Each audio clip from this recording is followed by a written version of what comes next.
speech, being a family man, how does being a husband and a father affect your work as a hip hop artist, and how does your work as a hip hop artist affect your family life? And I as a appreciate father? that question.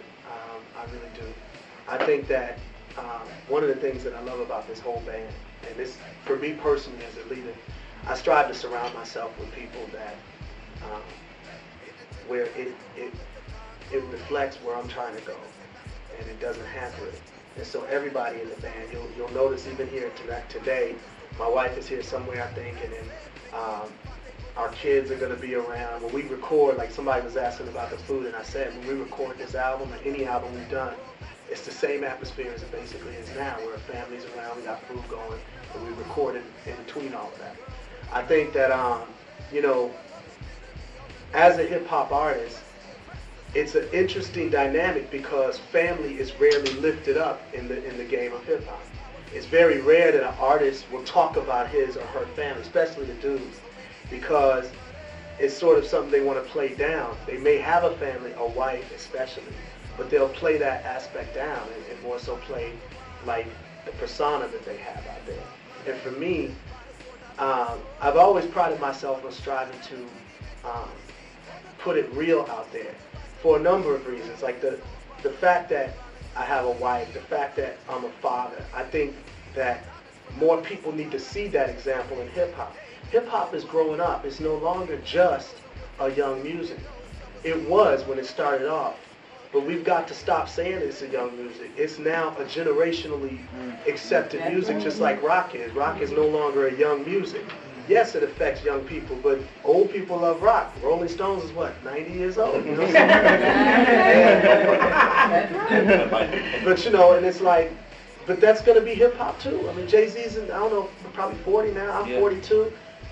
Deal with it. I mean, you know, I'm not saying that y'all deal with it, but I'm saying people got to deal with this. We're not going to stop hip hop because I'm 40. That's not happening.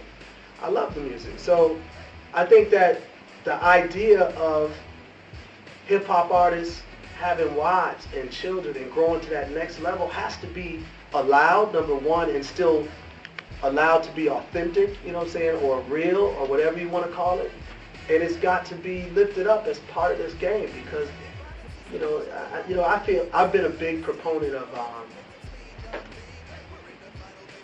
putting out there the things that are productive for us, especially as a people. Like, as an African people throughout the world, it's productive for us to keep the family unit. The family unit has been destroyed. A lot of the songs that we've written is about how it's been destroyed. We need to pull it back together. And there's not a lot of images of that family unit in hip-hop right now. Even though, in the background, a lot of these brothers are married, they're not putting the image out there. That's why I use the word image. That imagery is not put out there. You know, I rarely see it. And so, and then I think when I have seen it, it's been called soft. You know, and I see like Will Smith, who people respect him for his movies, but not so much for his music in the rap game. And I see him like talk about it in one of his songs, Just the Two of Us, back in the day. But it was always noted as like the exception to the rule and not so cool. You know what I'm saying? It's like anti-rock and roll.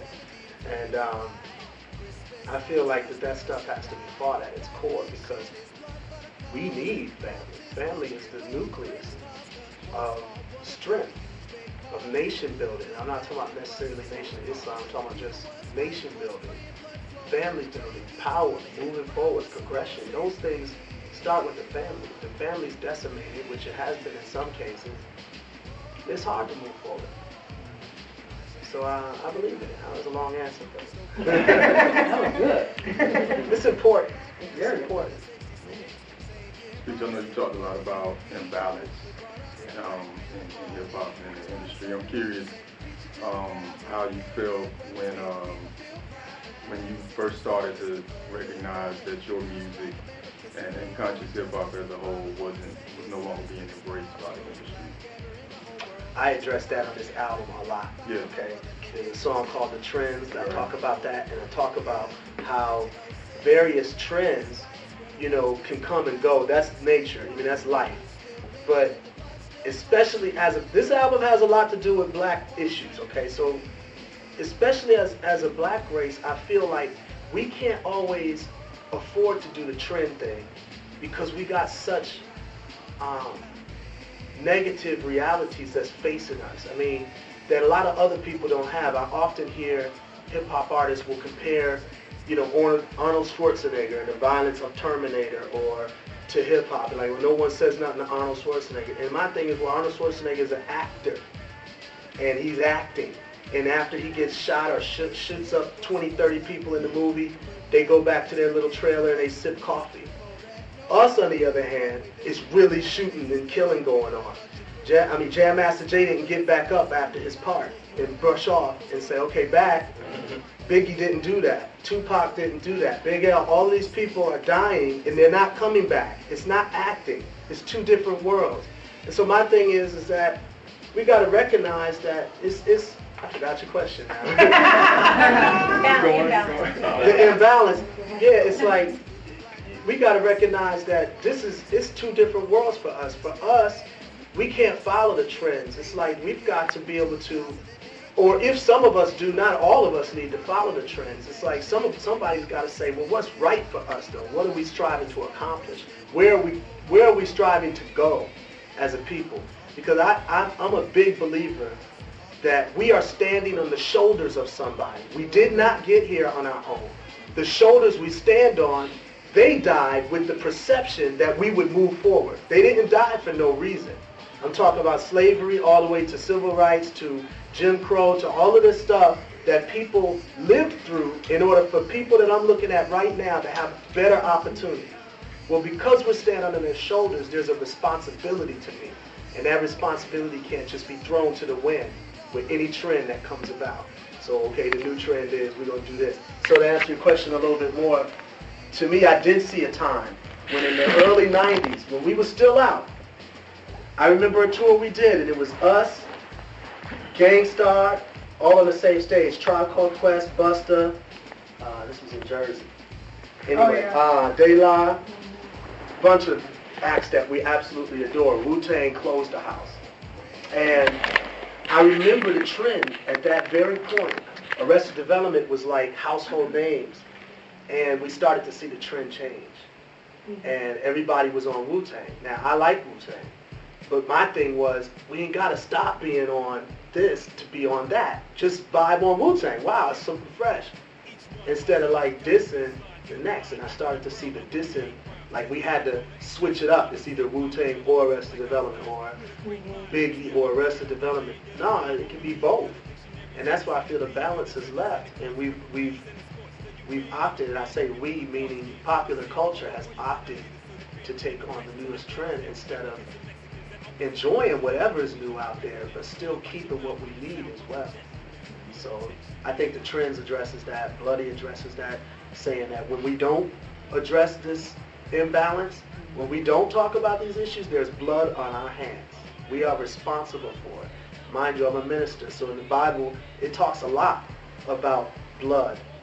From a Jesus Christ perspective, all the way to Old Testament, from the blood calls out from the ground saying, you are responsible, meaning Cain and Abel. And you are responsible when you kill somebody or when you don't speak up about an issue. The blood is on your hands. And we talk about it in a song called Blood.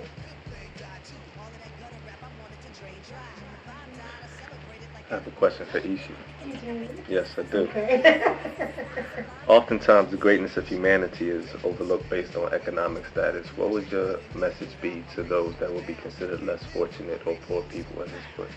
Oh, wow. That's a great question.